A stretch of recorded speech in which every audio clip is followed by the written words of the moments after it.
Achana na simu please. Si unataka kujua Kiluya? Wacha nikufunze basi lugha yetu ya Western. Sasa angalia huku. Bro. Sasa leo nataka kukufunza Kiluya. Ni vizuri sana ujue ndimi zote za hii Kenya. Unaweza enda mahali umepotea mtu akuulize kwa lugha yao ushindwe kumjibu. Sawa, si ndivyo? Sasa lugha ya kwanza ya Kiluya ni hii. Wacha nikuulize kuambia ya kwanza na maana yake. Unakuambia lugha unakuambia kitu na maana yake. Kitu na maana yake kwa Kiswahili. Naongea kwa Kiluya, tunajibu kwa Kiswahili. Kitu ya kwanza ni hii. Omusacha mubacha. Omusacha mubacha ni nini? Omusacha mubacha. Kwa Kiswahili ni kumaanisha ule mtu mwenye yani mtu mchoyo.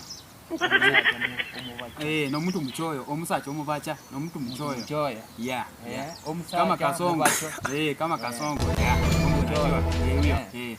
Haya, kitu ya pili ni hii. Neno la pili ni hili. Omusacha muimani. Omusacha muimani. Omusacha muimani. Omusacha muimani. Kumaanisha nini? Sasa ya pili ni hiyo. Maana yake ni kumaanisha hivi. Ukiwa na chakula, pea watu wengine wakule. Muimani. Ni kumaanisha peana watu wengine. Peana marafiki, usikule peke yako. Na leo nitaenda niwaongeleza Kiluya. Kabisa. Kitu ya tatu ni swali la tatu ndio hili. Linasema hivi. Omusacha omusumba. Omusacha omusumba. Omusacha omusumba. Omusacha omusumba. Inamaanisha ule mwanaume mwenye amezaa bibi wengi. Mwenye ako na bibi wengi. Bibi zaidi ya 5. Huyo ni omusacha omusumba. Omusacha omusumba. Ni ule ameoa mabibi wengi. Sema sasa hivi nilikuwa na wanawake 5 anaitwa hivyo. Unaitwa omusacha omusumba. Na hiyo kitu ni mzuri. Ni mzuri sana. Sasa tena ya 4 ni hii. Swali la 4 hilo limekuwa la 3. La 4 linasema hivi. Nasema kuna kuisura imbi. Huyo kuna kuisura imbi. Orwe isura imbi mono.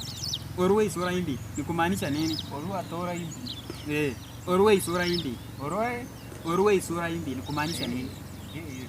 Ni kumaanisha uko na sura nyingine smart sana. Yaani hata demu akiwa pale akuone inavutiwa. Yaani inang'aa. Allah.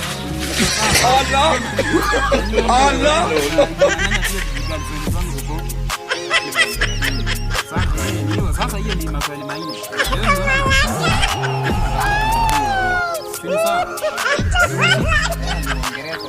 Ndio ongeleshe mzee anajua leo.